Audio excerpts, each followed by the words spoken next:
Hey guys, I got a new video for you today. So after posting my account update video yesterday, I've gotten a couple of PMs and a couple comments regarding how do I make the paracord bracelet with the single line going down the middle. So I figured I'd go ahead and show you guys that, this is, I'll put it out there, this is the way that I make it. By no means is there a right or wrong way. This is just the way I make it. So if you guys choose to do it this way, then great. If you guys have an easier or more comfortable way of doing it, then, by all means, go ahead and do that. So let me go ahead and show you. Now, again, I don't edit my videos, so these can get a little long. But what I've done is I'll go ahead and start one, and then I'll show you at the end, another one that's almost done, so I can finish it a little bit faster. Okay, so what you're gonna need for this is you're gonna need a piece of paracord that you're gonna use as what I call the anchor. So basically, the body of the paracord is gonna get wrapped around this one, and normally what I use is a piece about 24 inches long. You're going to need the actual paracord that you're going to use to wrap around the anchor. And normally what I do is, depending on if I'm going to do one color or two colors, this one's going to be only one color. So this is 42 inches, and then it's doubled over. So, what's 84 inches. Again, it all depends on what size paracord you're going to be using. So this particular amount normally goes good for anywhere from a 7.5 to an 8.5 inch wrist. So that's the measurement around the wrist. So that's what normally works for me. And then you're going to need about a 12-inch piece that's going to go down the middle. You'll need your buckle, a good lighter, and a good sharp knife. And I'll go ahead and show you at the end why you need all these to be, the lighter to be, what I say good, and the knife to be sharp. So what you're going to start out with is you're going to start with your anchor point, and then what I like to do is I like to go ahead and melt the ends. So, line them up and melt them. And then I like to flatten them out because these are the ends that are going to be being fed through the buckle, so it makes it a lot easier to feed them through. So, okay. Alright. And those are flat. So what you're going to do is you're going to grab your buckle. And what I like to do is I like to keep the buckles together until I actually finish them off. So what I'll do is I'll feed these through here. And then, this is going to create what I call the anchor portion of the bracelet, which is what everything is going to get wrapped around. Alright. Now, you want to make sure that it's even at the end. And then you have your hitch right there. Now, don't tighten it down too much because you're actually going to be feeding the paracord through here. So, just go ahead and leave it like that. Now, what I like to do with the portion that's going to be running down the middle is I like to go ahead and gut this particular portion. So just pull out the 7 inner strands. So as you see there. And the reason for it is because it's going to allow for the paracord to lay flatter. So, when you wear it, like you see how I have here, it's not going to be that raised, so when you have your hand, like on a desk or something like that, it's not going to become uncomfortable. So you go ahead and gut it.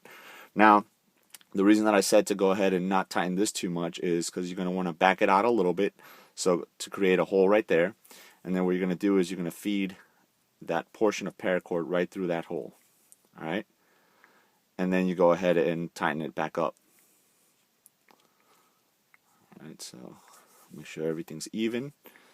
And let's see if you can see this. Let me go ahead and, okay.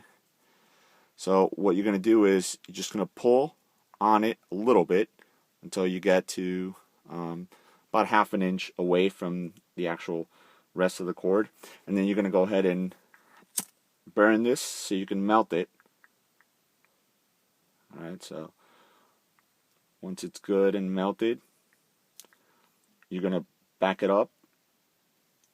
And then just press the lighter onto it so that it, melts right there. So by pressing the lighter, and let me see if this will focus right here. By pressing the lighter onto it, what it does is it spreads the actual paracord. So now it's kind of, like tight in there, so it won't come loose when you're weaving the rest of the paracord. All right, so now what you're going to do is you're going to grab your ends, and then feed all the way through until you find the middle port. And then this is where you're going to go ahead and start tying your Cobra Knot. So obviously I'm not gonna, go over how to tie the Cobra Knot, because that's been over and done in a lot of other videos. So what you're gonna do is you're gonna go ahead and start it. So you have your first knot right there, okay? Feed it all the way up. And then what you're going to do is you're going to grab this middle portion, the middle paracord that's running down the middle of the bracelet, and you're going to bring it over. And now what you're going to do is you're going to tie the second one, but over that middle portion as well. So now what that's doing is it's locking it in there, and it's making it become part of the actual bracelet. So as always, you want to go ahead and pull it up and tighten it so that you have a really, really tight weave on there. Now, for the next one, what you're going to do is you're going to grab that center portion and bring it up, and then you're going to do your next knot underneath it. All right. Go ahead and bring it up and tighten it. Then you're going to bring it back, and then you're going to go over for the next one. So as you guys can see, basically what I'm doing is I'm alternating over and under. Now, what you want to do is you want to make sure that you move this center piece so that it's always in a straight line, because it's going to tend to want to, either go one way or the other. So I just went over it there, so now I'm going to want to go under it for my next knot. Okay. And again, I'm going to go over. Okay. And as you guys can see how it's starting to want to shift down. So just bring it up. You can just move it with your hand. It's pretty easy. Just make sure that it's nice and tight. So obviously, as you guys can see, it's starting to form. Now this is what a lot of people would call the thin blue line, which is what a lot of police officers like to wear. That's what's getting created here. So you got your black Cobra Knot, and then with that thin blue line going over it. So again, you're going to go underneath it, and then over it. Then once you guys get the hang of this, it'll obviously be a lot easier and a lot faster.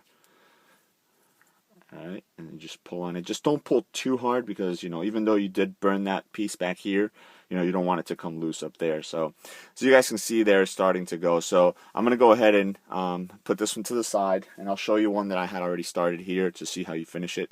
So this one's obviously going to be the thin red line, which is what is considered for firefighters. So as you guys can see, I just kept that weave going all the way through, and now you're basically towards the end portion of the bracelet. So I'll show you guys how to finish it. Like I said, I like to keep this buckled there so I don't lose it. So what I do is go ahead and unbuckle it, and what I'll do is I'll run it in here, and this is where having those ends flat kind of helps out.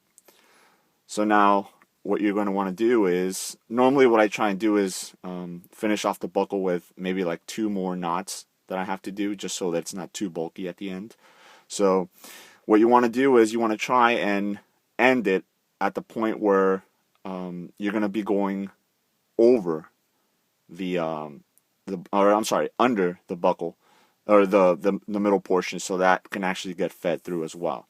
Now the one last thing is, which actually I didn't do here, is you're going to want to burn this end too, because that's going to get fed through the buckle as well, and just flatten it down to make it easier. Alright, so what we'll do here is go under,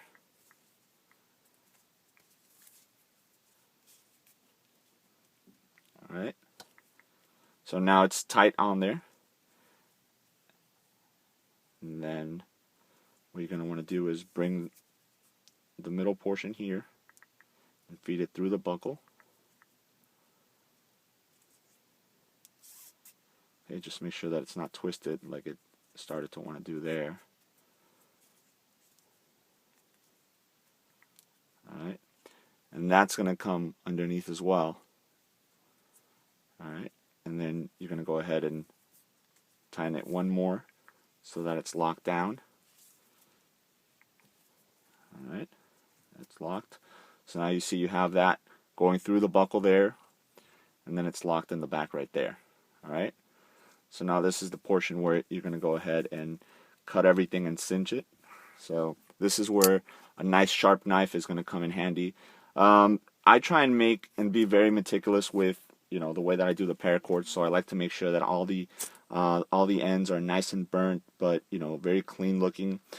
Just because it looks nice, but at the same time it sits more comfortable. And if you want, you can just kind of flatten it down with your lighter there, and you're gonna cut the other one as well. Go ahead and burn that. Right, flatten it there, and then go ahead and cut off the remaining portions here. So you cut that piece off, and these two. Alright, and just burn them. Alright, burn this one. And then just flatten those down. Just make sure nothing comes off. There you go. And you're good to go. And there is your paracord bracelet with the third color running down the middle.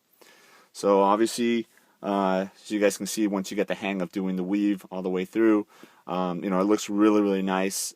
It gives it a really nice color combination, and it gives you more options. Obviously, if you want to do 2 colors on the actual Cobra weave, then you can do that. It's going to be exactly the same way, and then you do a third one down the line. If you guys remember how I showed you the one on the count update, that it was red and green, and then with a white line going down the middle. But obviously, it definitely opens up the door to have a lot more color combinations, which is what a lot of people like. So I hope that was instructional, and you guys got some good feedback from that. And let me know if you do have any other questions. All right, guys? Thanks.